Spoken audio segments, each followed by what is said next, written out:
Good morning and welcome to Baltimore. Hopefully the sun will be coming out. So intense pulse light was developed in the 1990s, and there was a nickname for it. Was it like a fire on a stick or something like that? When it was torch on a stick. But with the assistance of Dr. Goldman, we did a lot of work as well, and many others. The use of it and the safety greatly improved. And one of the first things that was really big with IPL was being able to treat poikiloderma of Savart, and this is an example of a before and after with that, and we actually published the first paper on the treatment of that in 2000. Treating facial veins, this was an alternative to the pulse dye laser, which was really the only other device at that time, because the argon laser was, well, it was out there, but it was difficult, and so here's a before and after. And then the concept of IPL photorejuvenation came about because we would see these improvements with skin texture and even fine lines and the photo damage and the red and the brown of photo damage, and that became a huge advance in the treatment of sun-damaged skin. So it has evolved to be an established treatment of vascular and pigmented dyschromias and getting textural improvement with repeated treatment. And there's even 20-year data on how people who have been getting IPL treatments regularly, their skin is doing better. But you need to choose your patients wisely, and it's really a difficult treatment for darker skin types, and it's of course acceptable. Patients need to know of the risks, and the key things for minimizing are of course blisters or burns. You want to avoid striping of hypopigmentation or depigmentation. Severe purpura needs to be avoided, and of course any wound that could lead to infection, poor healing, and scarring. And these are pictures from the early days, but this still happens. There was a very good talk yesterday on hair removal in India in the abstracts, and she was showing pictures of burns and the difficulty with treatment in darker skin types.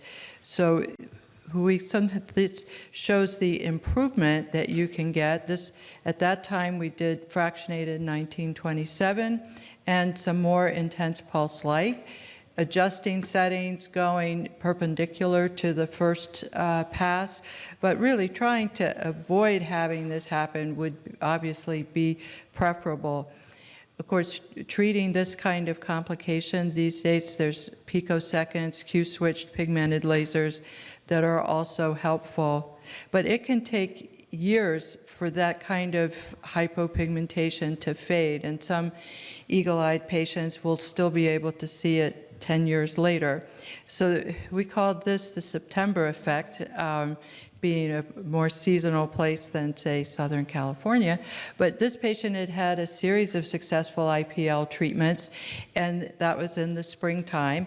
And then she came back in the fall and was treated with the same settings. She said she wasn't tanned, but she was tanned, and she significantly crusted, peeled. And of course, obviously there was some suboptimal spacing with these big gaps between the hypopigmented areas, and there may have been uneven cooling gel as well. It did resolve eventually with more intense pulse light, and the patient needs to trust you to let you do another treatment when you did this with one, but that worked out. Now, of course, again, the picosecond, fractional 1927, Q-switch lasers, different possibilities.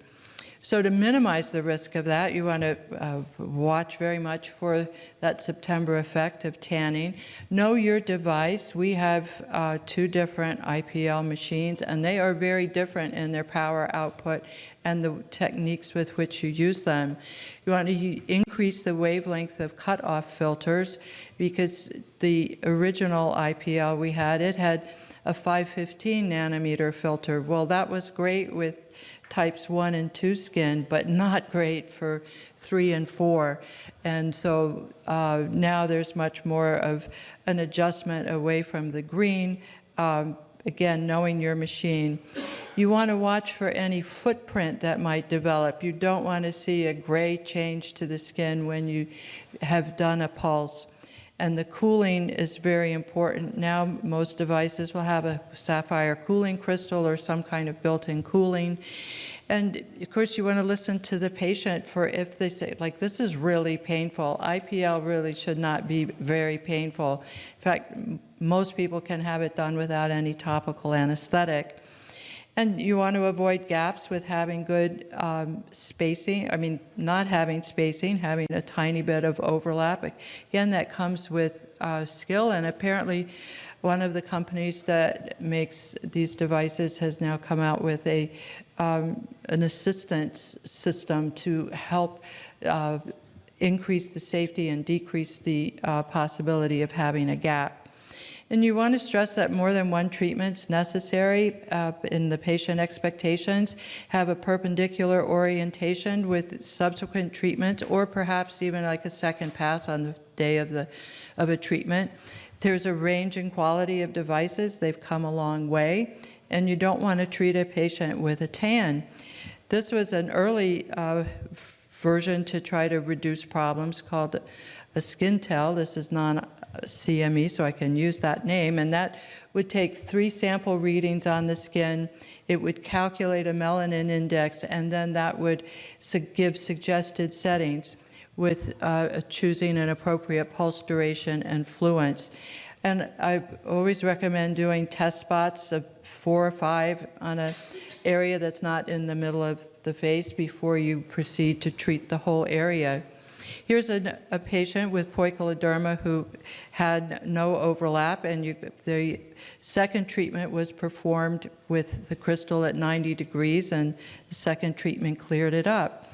So to avoid blistering, again, you don't want to see a gray rectangular footprint. If you did, you want to make sure, run through your checklist of the cooling's on, use colder and more gel, lengthen the pulse durations, move the crystal further away from the skin, change your cutoff filter, reduce the fluence, but don't keep going.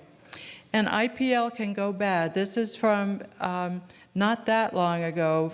This patient came to us. She had been treated at a med spa by a non-physician, and this treatment violated about every recommendation I just made, because they obviously these bruises would have started during the treatment, and the person kept going and burned the patient particularly badly, where you see that large blister, and then that formed a well-demarcated scar, which at that time then, as we were treating her, we treated her with daily gentle waves, which that's a brand name of photobiomodulation, an LED treatment.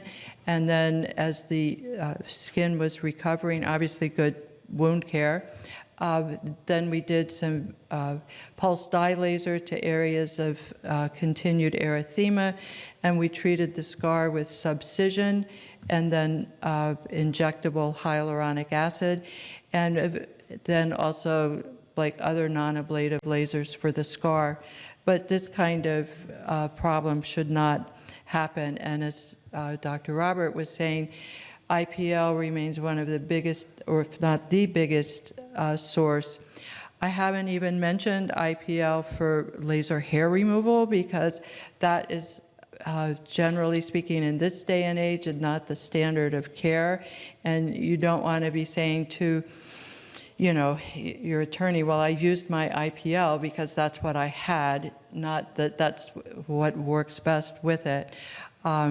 So in concluding with my pearls, you want to do your test spots and wait, adjust as you're doing the treatment.